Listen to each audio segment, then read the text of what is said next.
الحمد لله رب العالمين وصلى الله على سيدنا مولانا بالقاسم محمد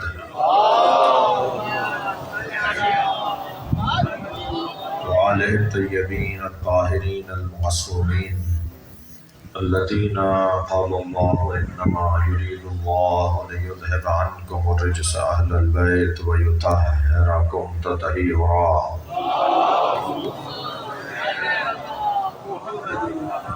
ولعنة الله على أعدائهم أجمعين من يوم عداوتهم إلى قيام يوم الدين. أما بعد، قال الحكيم في القرآن الكريم: بسم الله الرحمن الرحيم. ألف لام را تلك آيات الكتاب المبين. إنا أنزلناه قرآنا عربيا لعلكم تعقلون. نحن نقص عليك أحسن القصص بما أوحينا إليك هذا القرآن وإن كنت من قبله لمن الغافلين. إذ قال يوسف لأبيه: يا أبت إني رأيت 11 كوكبا والشمس والقمر رأيتهم لي ساجدين. قال يا بني لا تقصص رؤياك على إخوتك فيكيدوا لك كيدا إن الشيطان للإنسان عدو مبين. وكذلك يجتبيك ربك ويعلمك من تعبير الأحاديث ويتم نعمته عليك وعلى آل يعقوب كما أتمها على أبويك من قبل إبراهيم وإسحاق إن ربك عليم حكيم. لقد كان في يوسف وإخوته آيات للسائلين إذ قالوا ليوسف وأخوه أحب إلى أبينا منا ونحن عصبة إن أبانا لفي ضلال مبين. اقتلوا يوسف أو اطرحوه أرضا يخل لكم وجه أبيكم وتكونوا من بعده قوما صالحين. قال قائل منهم لا تقتلوا يوسف والقوه في غيبات الجب يلتقطه بعض السيارة إن كنتم فاعلين. قالوا يا أبانا ما لك لا تأمنا على يوسف وإنا له لناصحون. صلوات.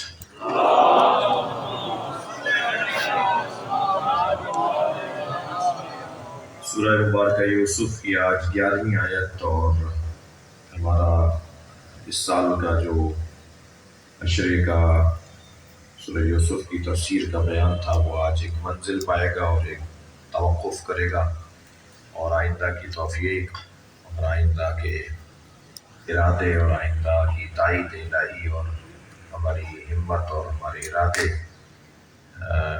منحصر ہیں اور مربوط ہیں، اور اس پر اس کا انحصار ہے کہ ہم انشاءاللہ اس سلسلے کو آگے بڑھائیں گے۔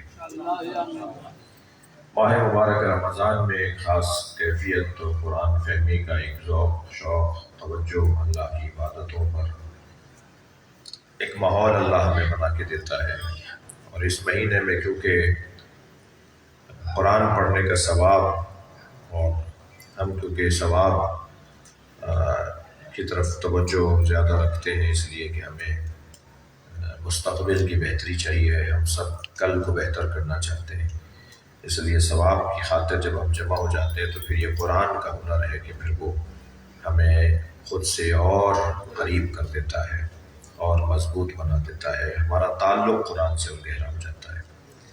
جو آیات ہم نے پڑھی اور جن پہ غور کیا، میرے بھائی ادیب نقاد جناب ابرار حسن نے اس کا خلاصہ کیا، اور اس سے متعلق کچھ نکات کی طرف سماجیات اور انسانی نفسیات سے متعلق جو اس سورے کے اندر پیغامات ہیں انہیں خلاصتاً انہوں نے بیان کیا، میں ان کے لیے ممنون ہوں۔ آج کی آیت میں چاہوں گا کہ کل کی آیت سے اسے جوڑ دیجئے تاکہ ذرا روشن ہو جائے مفہوم۔ آیت تو یہاں سے شروع ہوئی تھی کہ یہ کتاب مبین ہے، بہت روشن پیغام ہے اللہ کا۔ ہم نے قرآن کو عربی میں عربی کی کتاب، عربی میں پڑھی جانے والی کتاب کے طور پہ نازل کیا ہے، اور بہترین قصہ ہے یہ، احسن القصص ہے سورہ یوسف، جیسے ہے میرے حبیب ہم نے تمہارے اوپر قرآن کی صورت میں نازل کر دیا، اگرچہ اس سے پہلے آپ اس کی طرف ملتفت نہیں تھے۔ اور یاد کرو کہ جب یوسف نے اپنے بابا سے کہا کہ بابا میں 11 ستاروں کو اور سورج اور چاند کو دیکھ رہا ہوں کہ وہ مجھے سجدہ کر رہے ہیں۔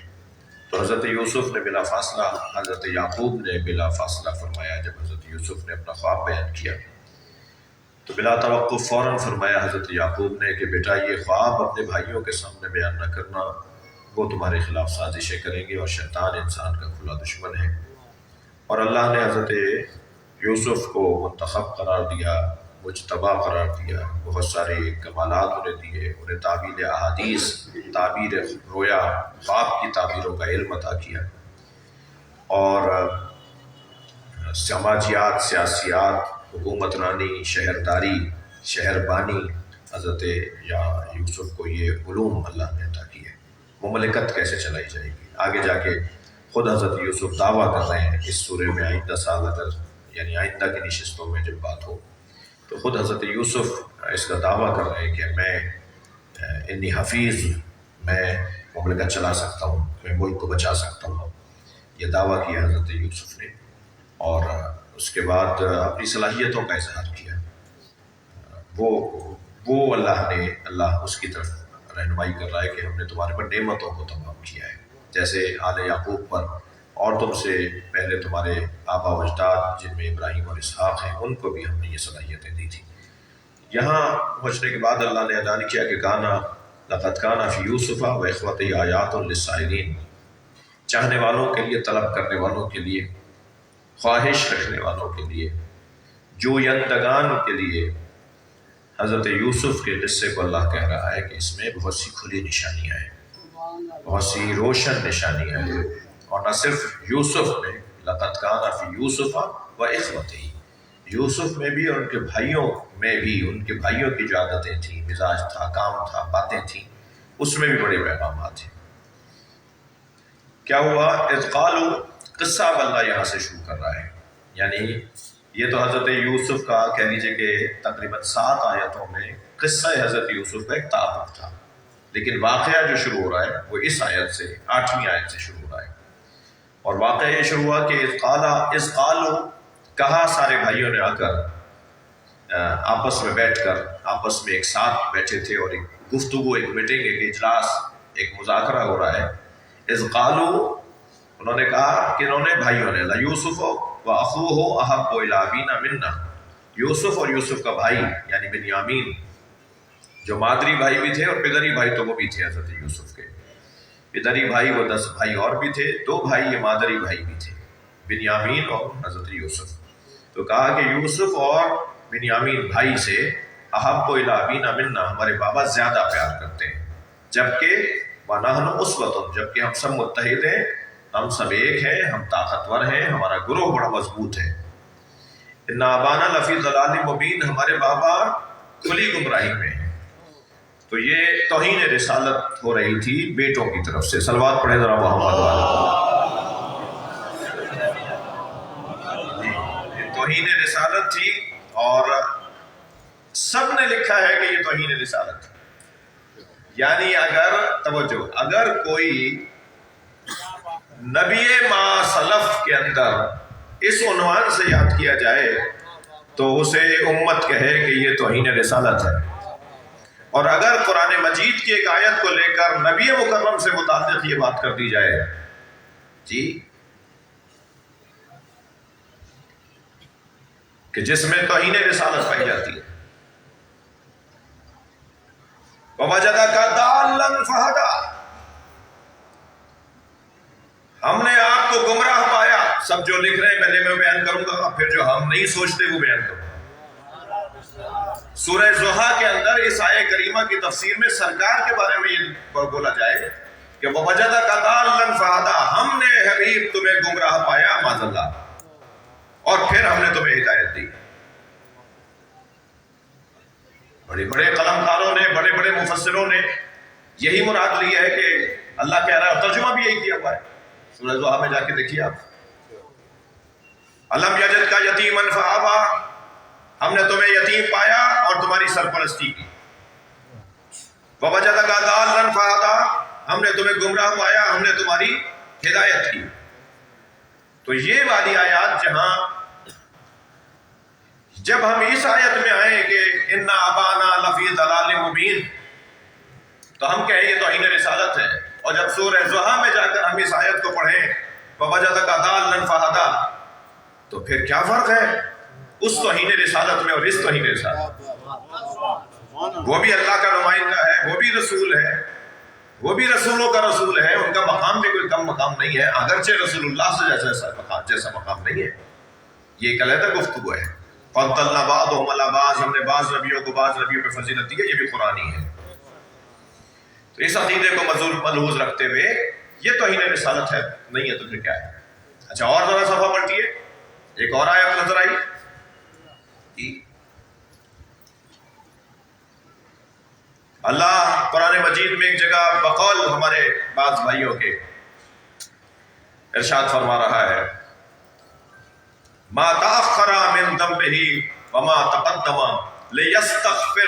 لیستغفرک ما تقدم من ذنبه وما تأخر۔ اللہ تمہارے ماضی کے گناہوں کو معاف کرے گا، تمہارے آئندہ کے گناہ۔ نبی سے اللہ بات کر رہا ہے۔ ذنب کا لفظ آیا ہے نبی کے بارے میں، ذنب جس کو معمولاً لغت میں گناہ کہا جاتا ہے۔ تمہارے ماضی کے گناہ اللہ معاف کرے گا اور آگے آنے والے گناہوں کو اللہ معاف کرنے والا ہے جی۔ یہ ساری آیات میں اس وقت آپ سے گزارش کروں گا کہ مولانا محمد قاسم زیدی ایک بزرگ عالم دین گزرے ہیں جن کا مزار، جن کی قبر خیرپور ہمارے مدرسے کے اندر ہے، ان کی مغفرت کے لیے ایک صلوات پڑھیں۔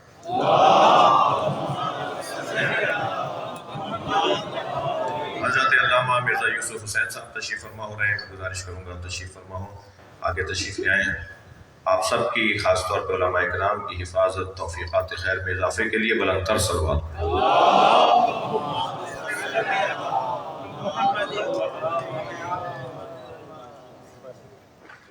بھی جگہ ہے، آپ کی طبیعت بھی ٹھیک نہیں تھی پچھلے دنوں، ایک صلوات اور ہدیہ کریں گے بھائی، مل کر صلوات ہدیہ کریں۔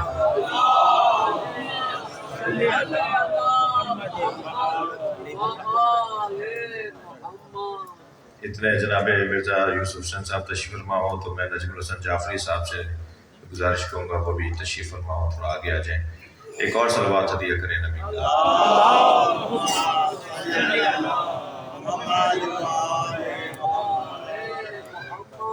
جسٹس علی متقی جعفری صاحب کے فرزند اور کراچی کی قدیم ترین عزاداری کے محافظ جناب نجم الحسن جعفری صاحب، ہمارے ان سارے بزرگوں کی صحت و سلامتی کے لیے بلند تر صلوات۔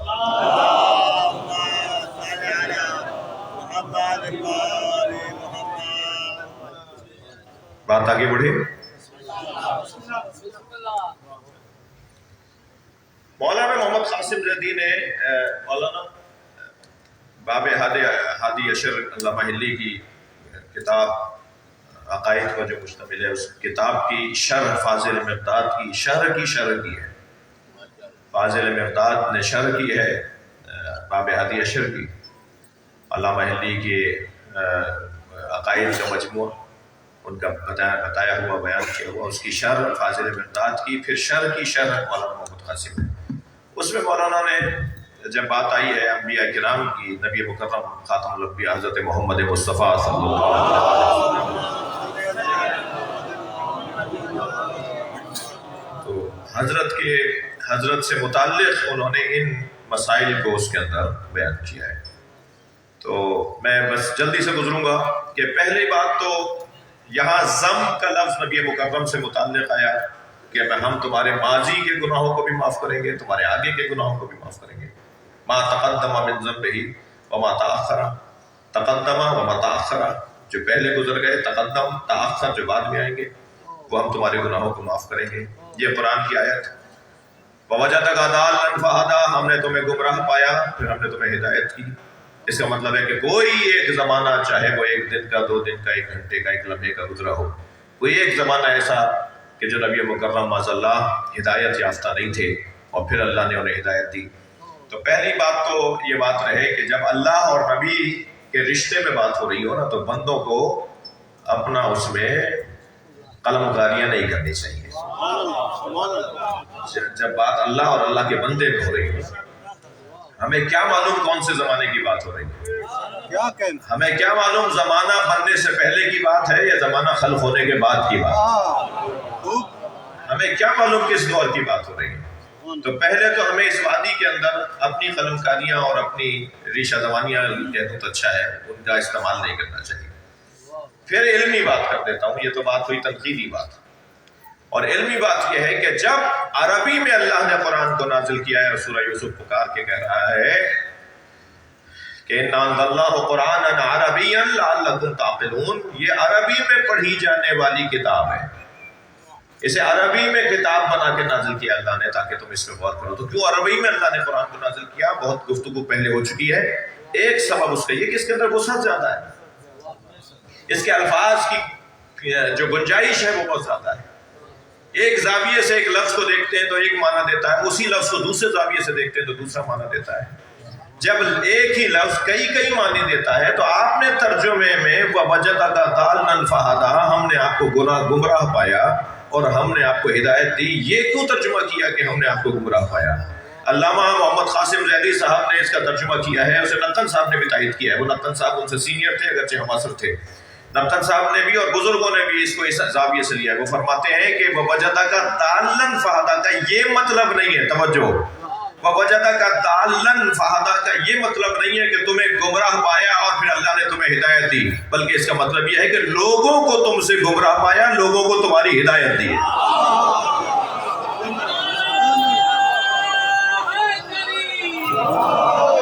صلوات پڑھیں گے محمد و آلہ محمد. یہ ہے ذوقی ترجمہ، یہ ہے عرفانی ترجمہ، یہ ہے محبت مصطفیٰ رکھنے والوں کا ترجمہ. صلوات پڑھیں محمد و آلہ محمد.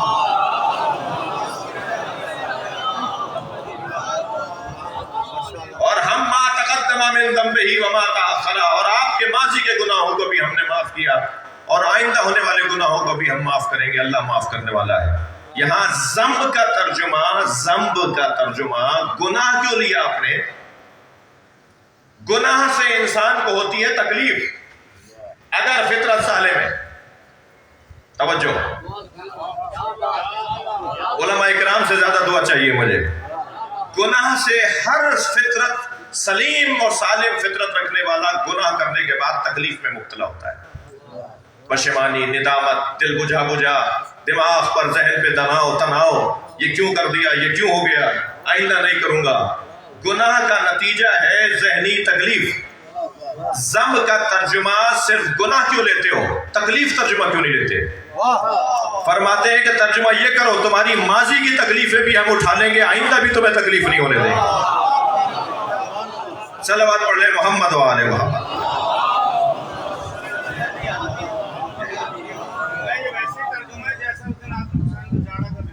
جی سجدے کی بحث میں ایک اور صلوات نبی کی ذات پہ. بھئی آپ بار بار صلوات پڑھیں گے تو آپ کو ثواب بھی ہوگا اور میرا مضمون میری گرفت میں رہے گا. امام زمانہ علیہ السلام اس درس کی قبولیت کے واسطے اپنے مرحومی کی مقصد کے واسطے بلند تر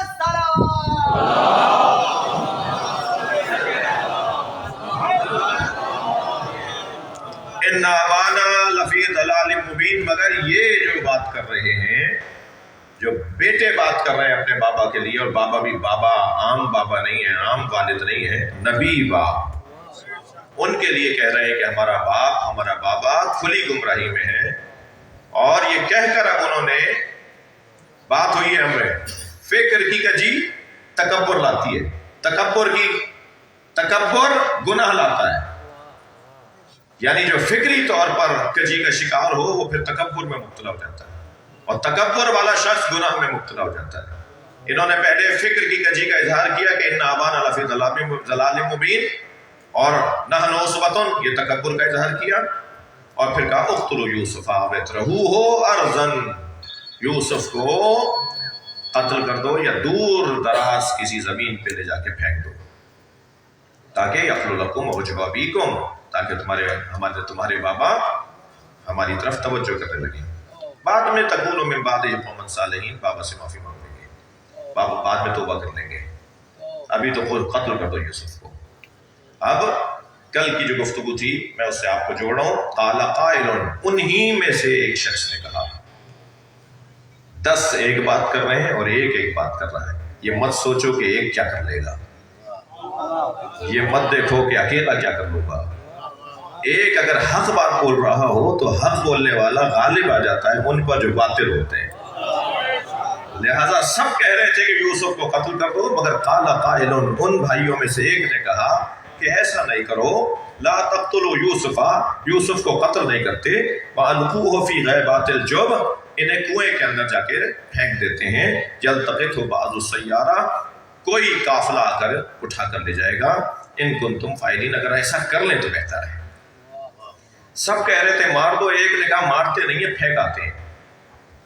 بڑا گناہ نہیں رکوا سکتے، بڑا فساد نہیں رکوا سکتے، فساد کی شدت نہیں رکوا سکتے، تو فساد کی شدت کو کم تو کروا سکتے ہو. تم وہ فساد کے قتل کر دو، اس کی شدت میں کمی لے آؤ. فساد تو یہ بھی ہے کہ اللہ کے نبی کو کنویں میں پھینک کے آ رہے ہو. فساد تو یہ بھی ہے کہ حضرت یعقوب کے بچے کو کنویں میں پھینک کر آ رہے ہیں. مگر اس سے بڑا فساد یہ تھا کہ اسے قتل ہی کر دو. تو اگر ہم مکمل حل نہیں نکال سکتے مسئلے کا، پریشانیوں کو مکمل طور پہ ختم نہیں کر سکتے، تو اس کو کم کر لیں.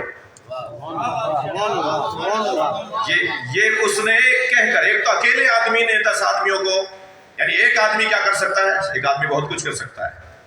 ایک آدمی بہت کچھ کر سکتا ہے. آپ کی سماعتیں میرے ساتھ ہیں. سارا مکے کا ماحول نبی کو قتل کرنا چاہ رہا تھا. ابو طالب ایک تھے بچانے والے. ایک آدمی کیا کر سکتا ہے؟ ایک آدمی کرنے پر آئے تو ابو طالب بن سکتا ہے. اور اگر ایک آدمی کسی ایک کو بچا لے تو پھر قیامت تک ہدایت کا نظام چلے گا. وہ ایک آدمی کا کام تھا جو آج ہمیں نبی کی سیرت مل رہی ہے.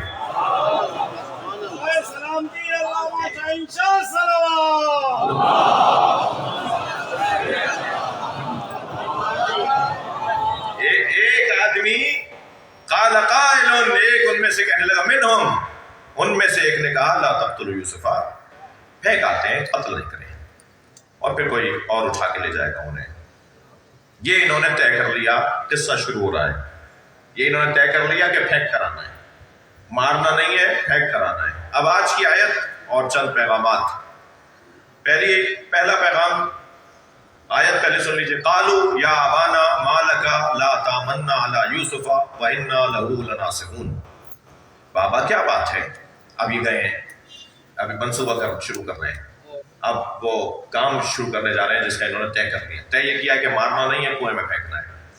اب کیسے لے کے جائیں؟ کنویں میں پھینکنے کے لیے تو لے کے جانا ہے نا. حضرت یعقوب تو ان کے حوالے نہیں کرتے تھے. جب یہ کھیلنے جاتے تھے حضرت یوسف کو روک لیتے تھے.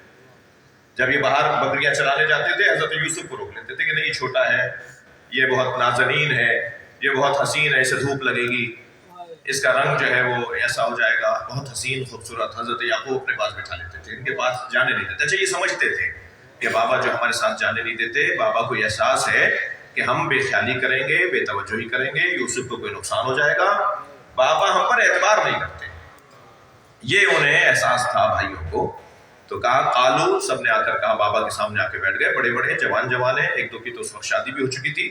یا ابانا ما لک، بابا کیا بات ہے آپ کو، لا تامنا علی یوسف، آپ کیوں یوسف کے بارے میں ہم پر اعتبار نہیں کرتے. وَإِنَّا لَهُ لَنَاصِحُونَ، جبکہ ہم تو اس کے خیر خواہ ہیں، ہم تو اس کے خیر خواہ ہیں. اب یہ بابا کو سمجھانا چاہ رہے ہیں، قائل کرنا چاہ رہے ہیں کہ ہمارے حوالے کر دیں. آگے والی آیت جو انشاءاللہ آئندہ کی نشستوں میں کہ ارسلناہ معنا غدا یرتع ویلعب وَإِنَّا لَهُ لَحَافِظُونَ، ہم کھیلیں گے، تفریح کریں گے، ذرا اچھا ماحول ہو جائے گا، ذرا یوسف کو اچھا لگے گا، ذرا اسے گھما لاتے ہیں، ذرا اس کو ذرا تفریح کروا لاتے ہیں، اور ہم کھیلیں گے. ہم جو ہے وہ مختلف اس وقت کے جو کھیل تھے وہ تفسیر میں لکھے ہوئے، وہ بتانے لگے حضرت یعقوب کو کہ ہم یہ والا کھیل کھیلیں گے، ہم یہ والا کھیل کھیلیں گے، اور ہم اپنے ساتھ یوسف کو لے جاتے ہیں. وَإِنَّا لَهُ لَحَافِظُونَ، ہم اس کی حفاظت کریں گے. قَالَ إِنِّي، پھر حضرت یعقوب نے فرمایا کہ مجھے لا يَحْزُنُنِي، مجھے خوف ہے کہ أَن تَذْهَبُوا بِهِ وَأَخَافُ أَن يَأْكُلَهُ الذِّئْبُ، مجھے خوف ہے کہ کہیں سے تم لے جاؤ اور اسے بھیڑیا نہ کھا لے. اب وہی ہوگا، وہی کریں گے یہ. کہ کہیں بھیڑیا ایسے نہ کھا لے وانتم عنہ غافلون، اور کہیں ایسا نہ ہو کہ تمہاری توجہ نہ رہے اور بھیڑیا ایسے کھا لے. ٹھیک ہے، یہ حضرت یعقوب کا جواب ہے جس کی تفسیر میں ہم آگے جائیں گے. آج والی جو بات ہے وہ یہ کہ کہنے لگے ہمیں آپ کیا بات ہے ہم پر اعتبار کیوں نہیں کرتے، آپ ہمارے ساتھ بھیج دیجئے ہم اس کے خیر خواہ ہیں. پہلے تو ما لکا کا لفظ بتا رہا ہے کہ یہ پہلے بھی کئی مرتبہ درخواستیں ڈال چکے ہیں. کیا بات ہے آپ ہم پر اعتبار کیوں نہیں کر رہے ہیں؟ اس کا مطلب ہے پہلے بھی یہ بے اعتباری، یہ بد اعتمادی، یہ حضرت یعقوب کا ان پر اعتبار نہ کرنا پہلے بھی گزر چکا تھا. تبھی تو اس دفعہ وہ یہ کہہ رہے ہیں. دوسرا یہ جو لفظ ہے نا ما لکا، بابا کیا بات ہے، یہ جو پیار بھرا لفظ، اس لہجے کے اندر فریب کاری ہے. سماجیات کی آپ نے بات کی کہ یہ سورہ سماجی سائنس کے اوپر بہت کچھ ہماری رہنمائی کر رہا ہے. کبھی کوئی آپ سے اگر اس لہجے میں بات کر رہا ہو نا اور اسے خاص طور پر اس کے ساتھ آپ کا کوئی اچھا تجربہ بھی نہ ہو تو جلدی اعتبار نہ کیجیے. یہ قرآن ہمیں پیغام دے رہا ہے. کوئی شخص اگر اپنے آپ کو کہنا کہ میں امین ہوں، میں صادق ہوں، میں امین ہوں، اس پر بھی جلدی اعتبار نہیں کیجیے. خود اپنی زبان سے اگر کوئی کہے کہ میں امین ہوں تو اس پہ بہت جلدی اعتبار نہیں ہونا چاہیے. اچھا، اپنے منہ سے اپنی تعریف کرنا، اپنے منہ سے اپنی تعریف کرنا، یہ ایک جگہ مذمت ہے اور ایک جگہ مد ہے اس کے اندر، یعنی ایک جگہ مذموم ہے اور جگہ ممدوح ہے. کہیں اپنے منہ سے اپنی تعریف کرنا یہ اچھا ہے اور کہیں اچھا نہیں ہے. وہ کہاں اچھا ہے اور کہاں اچھا نہیں ہے؟ پہلے تو ایک صلوات پڑھ لیں ذرا محمد والے.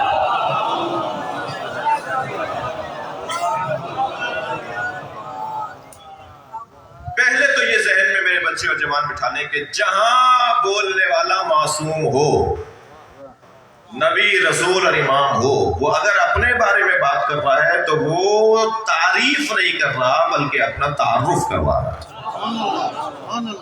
جیسے خطبہ امام سجاد کا دربار شام میں، جیسے خطبہ جناب زینب کا دربار شام میں، جیسا 100 سے زیادہ مثالیں نہج البلاغہ میں مولا کائنات کی جو اپنے بارے میں علی نے فرمایا.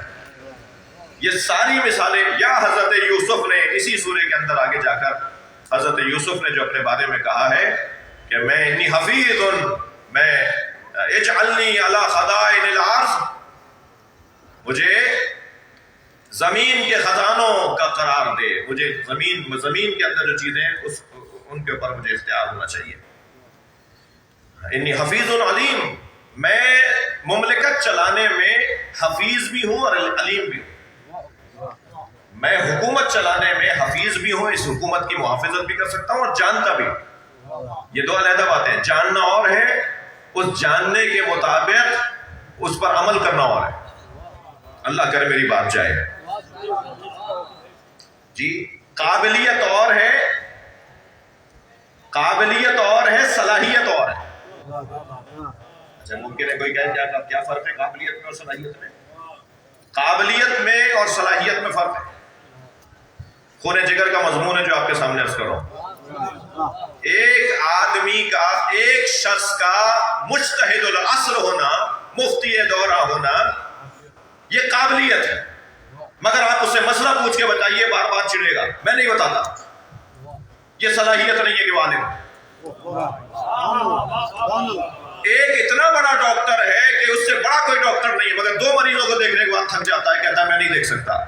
یہ قابل ہے، صلاحیت نہیں رکھتا. یہ طبیب قابل ہے مگر طبیب صالح نہیں ہے. پتہ نہیں میری بات گئی ہے نہیں. ایک شخص کا قابل ہونا اور ہے، بہت بڑے علامت الدہر ہے، بہت بڑے دانشور ہے، بہت بڑے فلسفی ہیں، مگر ان کا وہ علم کس کام کا کہ جب اس کا استعمال کرنا انہیں نہ آتا. ان کی وہ قابلیت کس کام کی کہ جب اس کا وہ استعمال ہی نہ کر سکے. تو حضرت یوسف نے جو فرمایا نا انی حفیظ علیم، میں جانتا بھی ہوں اور کر بھی سکتا ہوں. جاننا اور ہے، کر سکنا اور ہے. بہت ساری چیزوں کو ہم سب جانتے ہیں، مگر ہمیں وہ قلم دے دیا جائے ہم کر نہیں پائیں گے. تو قابلیت اور صلاحیت دو علیحدہ باتیں ہیں. سلوات پڑھ لیں ذرا محمد.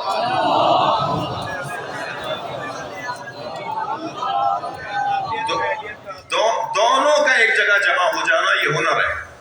دونوں اگر ایک جگہ پر جمع ہو جائیں تو یہ صلاحیت اور قابلیت دونوں کا ایک جگہ جمع ہونا یہ ہنر ہے. ائمہ اہل بیت اور انبیاء کرام جب اپنے منہ سے اپنی تعریف کرتے ہیں تو وہ تعریف نہیں ہوتی، وہ تعارف ہوتا ہے. یہ حضرت یوسف جو فرما رہے ہیں انی حفیظ علیم، یہ بھی اپنا تعارف کروا رہے ہیں، بتا رہے ہیں کہ میرے اندر یہ صلاحیت پائی جاتی ہے. اور جو ماہرانہ اور تکنیکی علوم ہیں، جو تکنیکی علوم ہیں، جو مہارتیں ہیں، ان کے اندر اپنی صلاحیتوں کا اظہار کرنا یہ مذموم نہیں ہے. مثلا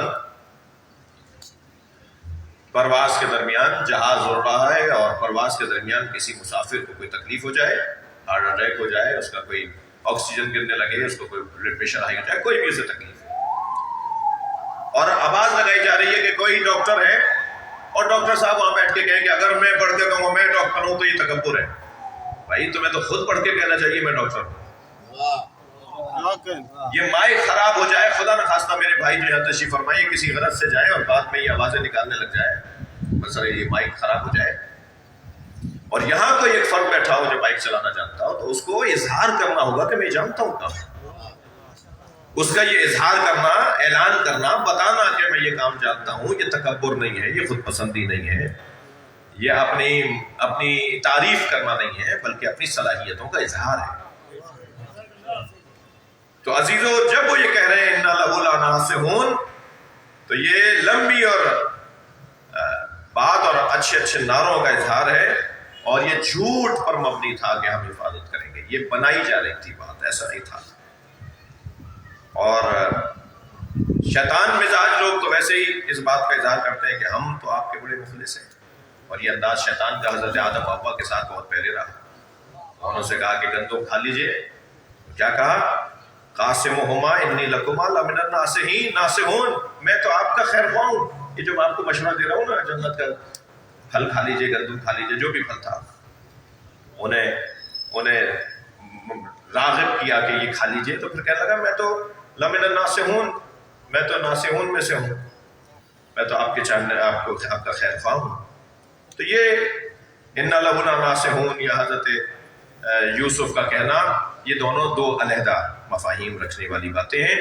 پروردگار عالم کا شکر کہ اس نے ہمیں اس سورے پہ غور کرنے والوں میں شمار کیا، اور انشاءاللہ توفیق ہوگی تو یہ سلسلہ آگے بڑھے گا. 4-5 سوالات ہم آپ سے لیں گے اور ان کے جواب دینے کی کوشش کروں گا. ایک صلوات کے ساتھ مرحلے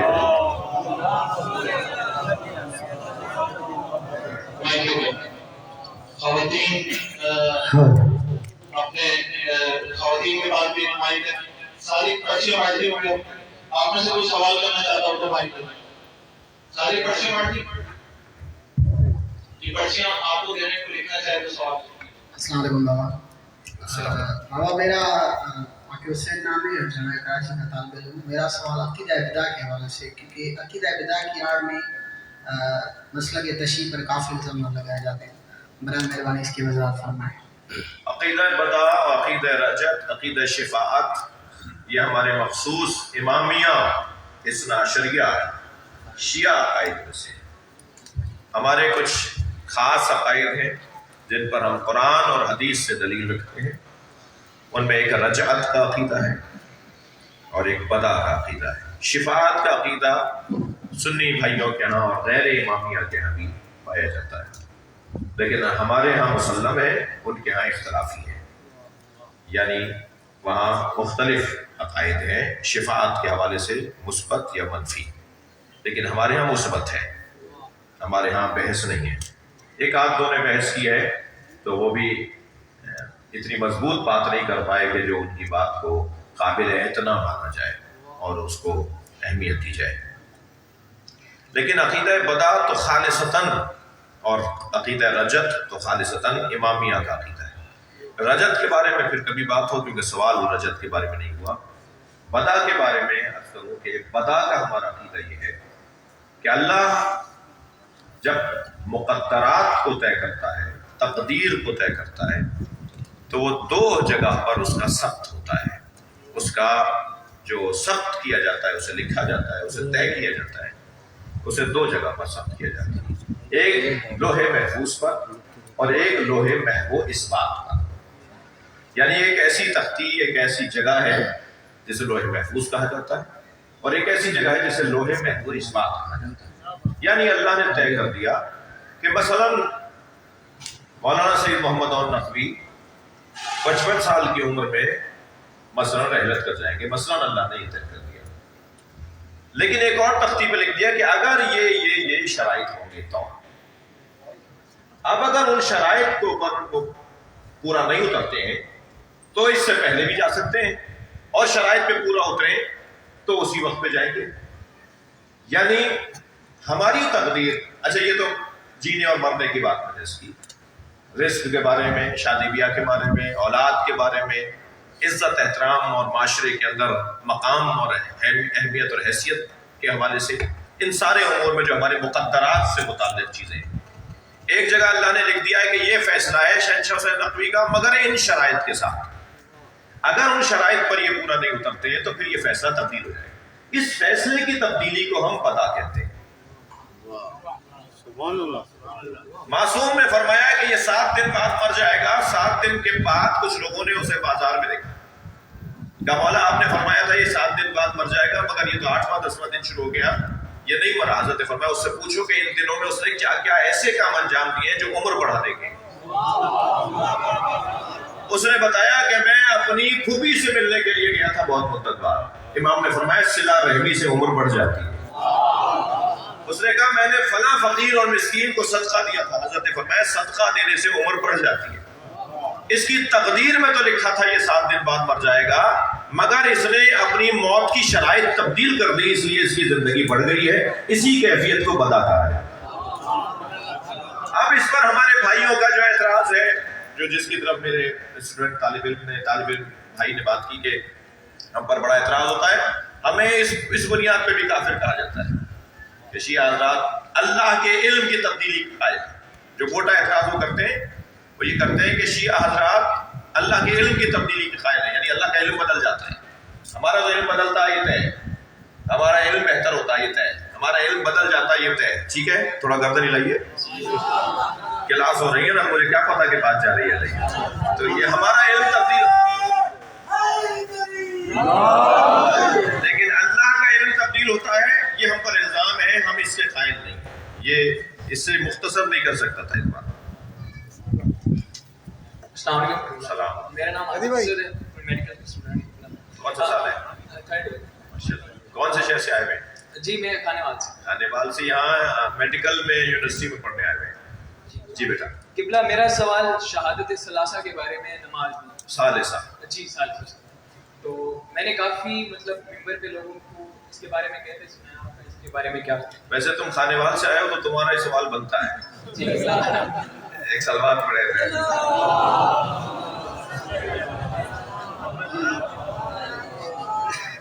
اس بچے کی کامیابی کے لیے یہ ڈاکٹر ہوگا انشاءاللہ، اور لوگوں کو یہ شفا کا ذریعہ بنے گا۔ سلوات اس کی کامیابی کے لیے۔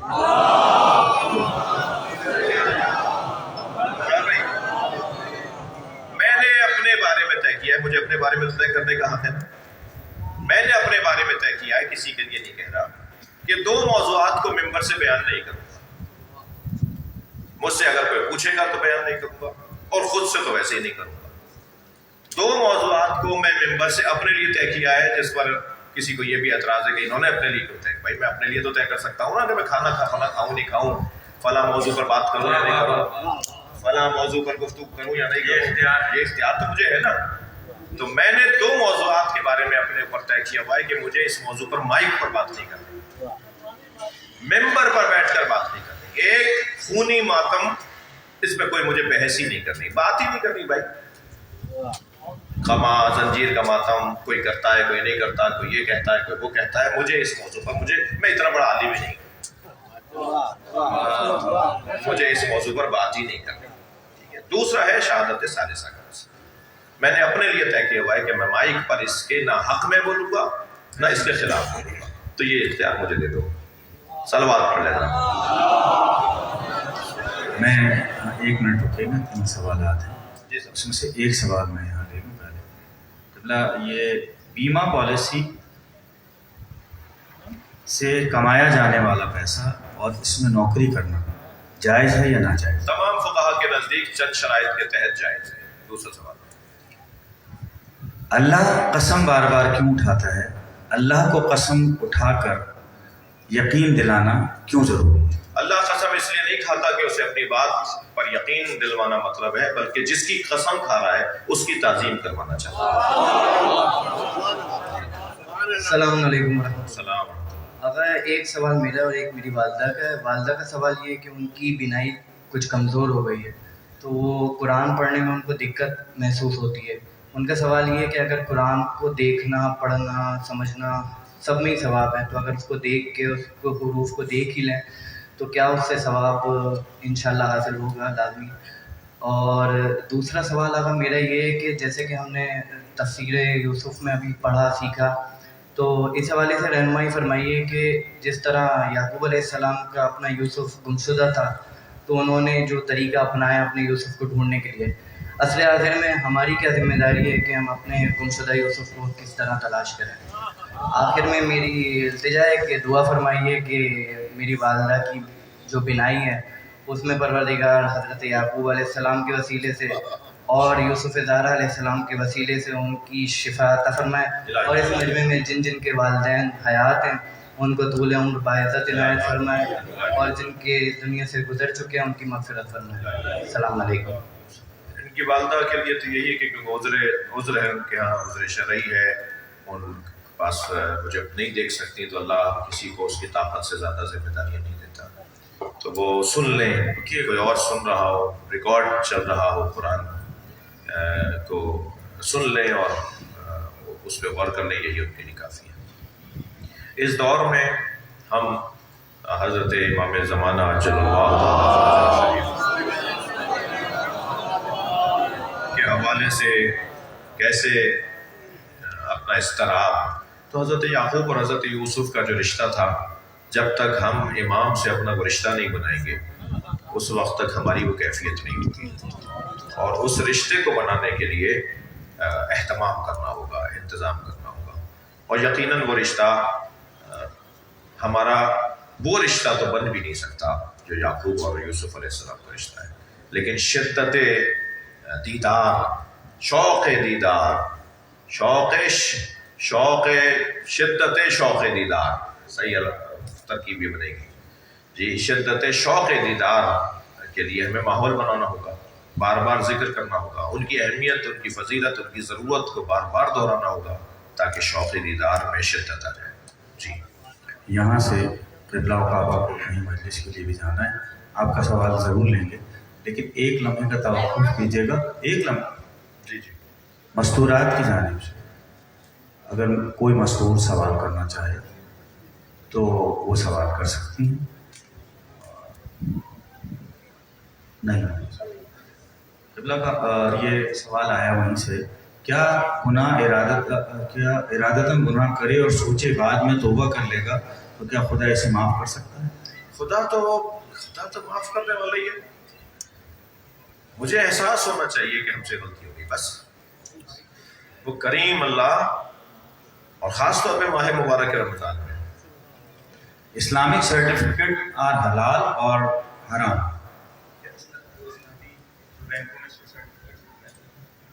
معمولاً یہ کچھ شرائط کے ساتھ اجازت ہے. تفصیل ہر سرٹیفکیٹ کی، ہر پالیسی کی علیحدہ ہے، تو میں مطلقاً نہ کہہ سکتا ہوں کہ جائز ہے، نہ مطلق کہہ سکتا حرام ہے.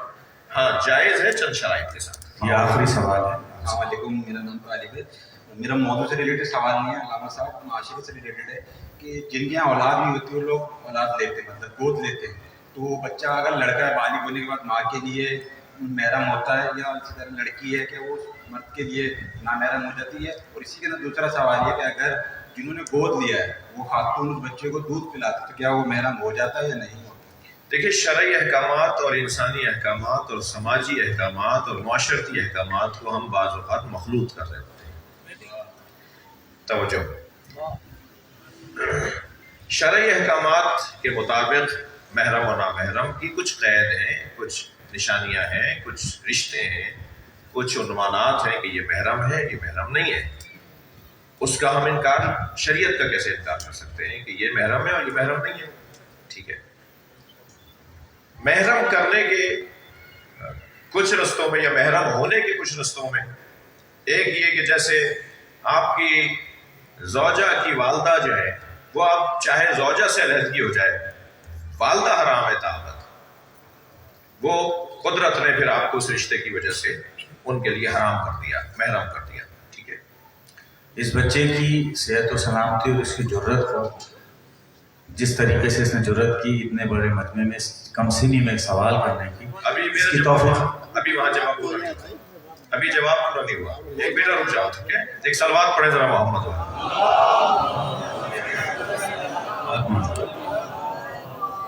تو ایک تو یہ والی بحث ہے جس کو ہمیں دوسرا جو بات سمجھنے کی ہے وہ یہ کہ ایک مثلا دودھ جس نے پلا لیا تو مادر رضائی ہو گئی، وہ بحث ہی ختم ہو گئی، وہ ماں ہو گئی، اس نے دودھ پلایا ہے. اور دودھ پلانا بھی ایک دفعہ کا اور ایک گھونٹ کا دودھ نہیں، بلکہ یہ کہا جائے کہ اس نے اس کا دودھ پیا ہے.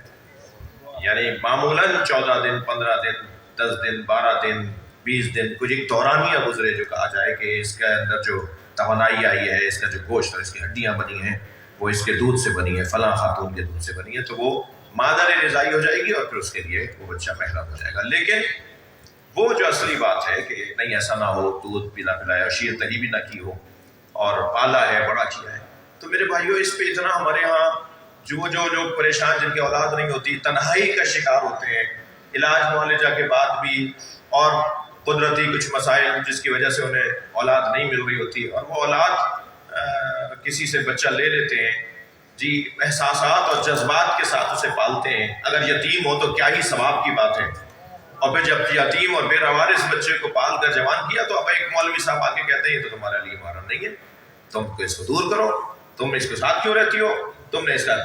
تو کتنے ہی لوگ ہیں جن کے ساتھ نہ دیوروں کے ساتھ، جیٹھوں کے ساتھ، چچا زادوں کے ساتھ، پھوپھی زادوں کے ساتھ، کیا ہمارے گھر کی خواتین بات نہیں کرتی؟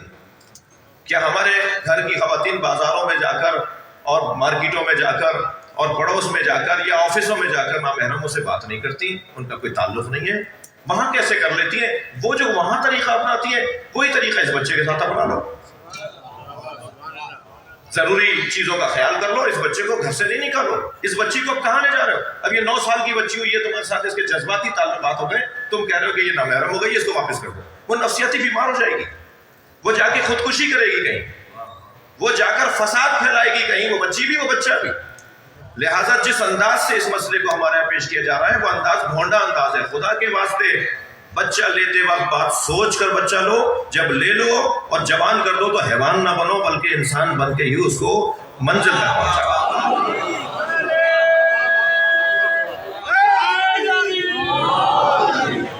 جی بیٹا،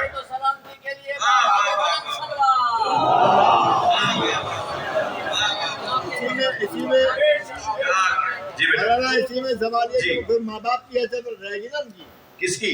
جنہوں نے پالا ہے. جنہوں نے پالا ہے. ماں باپ کی شرعی حیثیت نہیں رہے گی کیونکہ وہ اس سے میراث نہیں لے گا. ہاں، ان سے میراث نہیں لے گا بچہ. یہ محرم نامحرم والی صورت، نامحرم اور محرم بھی، وہ نامحرم تو ہے لیکن اس کا حل یہ نکالیں جیسے ہم اور دوسرے نامحرموں کے ساتھ حل نکالتے ہیں، یعنی بات کرتے ہیں، ساتھ رہتے ہیں اور شرعی تقاضوں کو وہاں بھی ہم پورا کر رہے ہوتے ہیں ہماری عورتیں، مگر میراث وہ بچہ نہیں لے گا اس سے.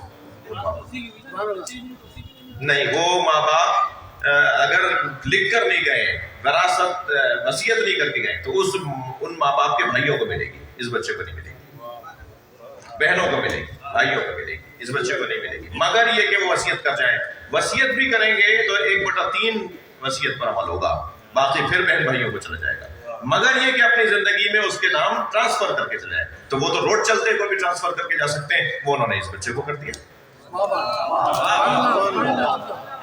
اچھا پہلو، اچھے پہلو تھے. جی جی. جو حضرت یوسف کے بھائی تھے انہوں نے ان کو کنویں بھیجا تو ان کی اتنے سالوں سے جھوٹ ہو رہا، ان کو پتہ نہیں تھا کہ ان کے ابا کو ہی پتہ چل جائے گا، انہوں نے کیا کرا. وہ یہ سمجھ رہے تھے کھلے گی نہیں یہ بات، وہ سمجھ رہے تھے مر گیا، گم ہو گیا، اسے کسی نے مار دیا. انہیں پتہ ہی نہیں تھا کہ یہ بات کھل جائے گی، کہ وہ زندہ مل جائیں گے اور کہیں بادشاہ بنے ہوئے ہوں گے. جواب سن لیا؟ شکریہ.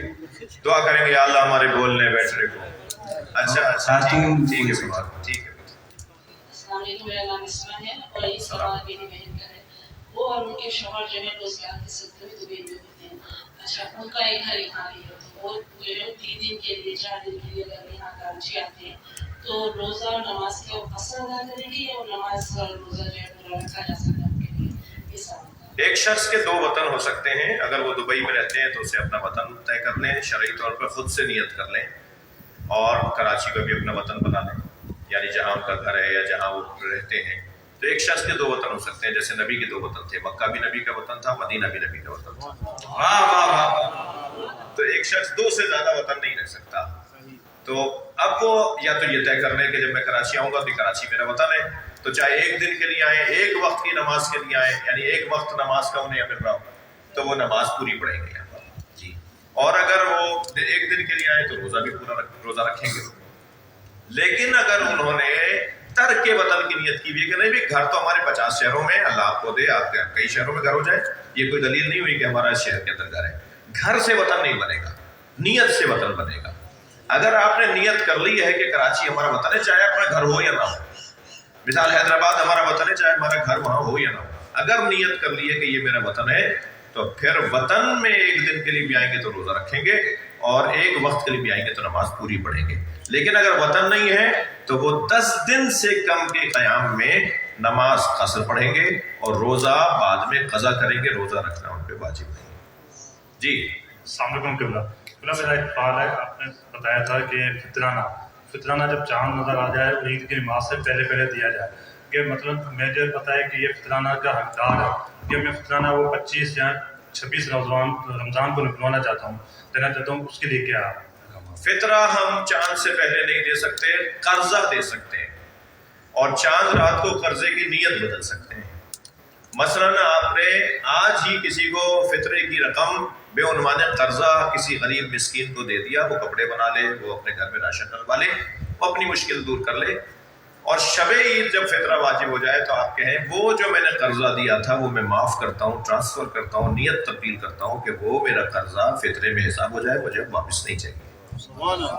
یہ کام ہم کر سکتے ہیں. السلام علیکم. السلام علیکم. ہمارا یہ عقیدہ ہے کہ فرشی اعضاء پہ 12 14 آتے ہیں، صحیح ٹھیک، اور اس کی ہم خود ہی بیرمودی کریں، چپلوں کے ساتھ گھر گھومتے پھریں، صحیح، تو اس سے جو ہمارے مہمان باہر سے آتے ہیں وہ کیا سبق لے کے جائیں گے کہ جو خود کرتے وہ خود اعتراف نہیں کرتے تو دوسرے کیسے کریں؟ صحیح بات. اس کے بارے میں آپ تھوڑی روشنی کر رہے ہیں، کیونکہ یہ میں 10 دن سے ادھر بیٹھا ہوں، یہ چیز میں دیکھ رہا ہوں.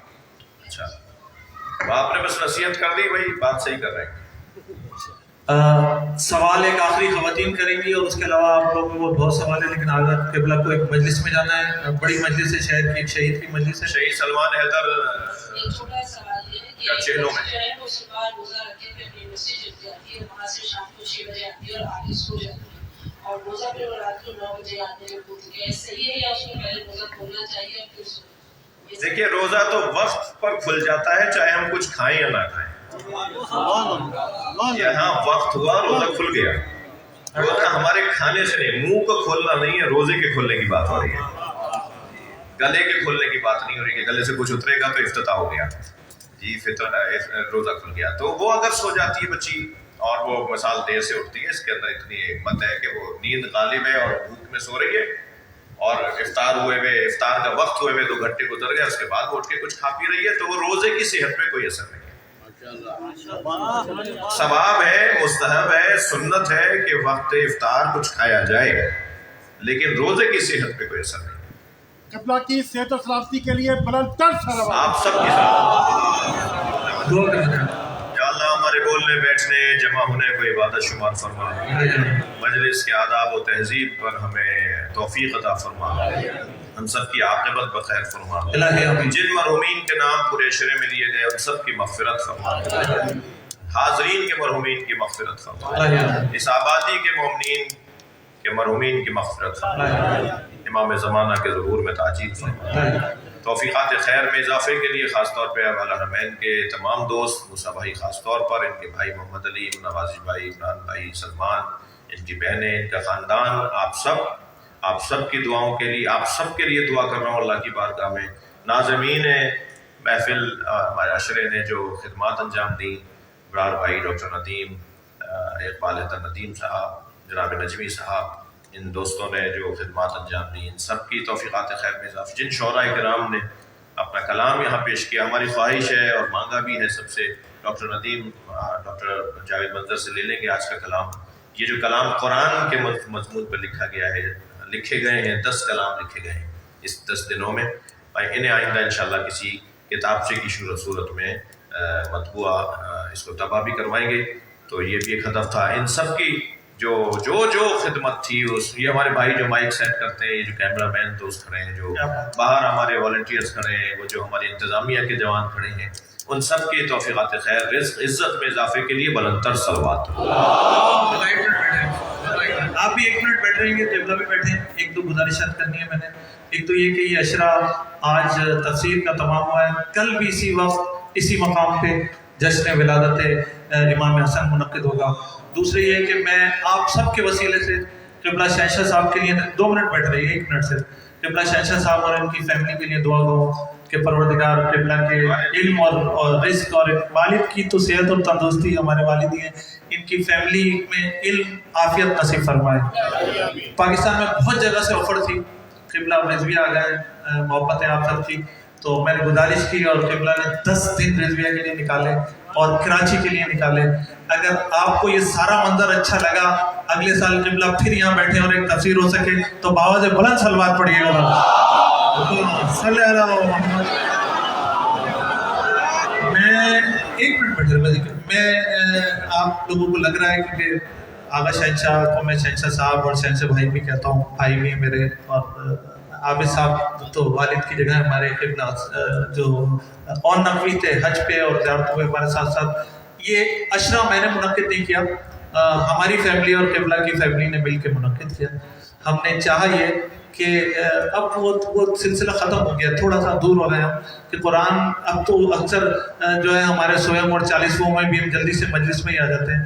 تو میں نے قبلہ سے کہا، تو قبلہ نے پھر یہ ایک بڑا پروگرام ترتیب دیا، اور جرمنی میں تھے، وہاں بیٹھ کے ترتیب دیا کہ روزانہ ایک قاری آئیں گے، ایک شاعر آئیں گے، اور پھر اس طرح سے جو ہے وہ قبلہ اس کی تفسیر بیان کریں گے کہ ہم کوئی ایصال کر سکیں، کچھ بھیج سکیں اپنے مرحومین کو۔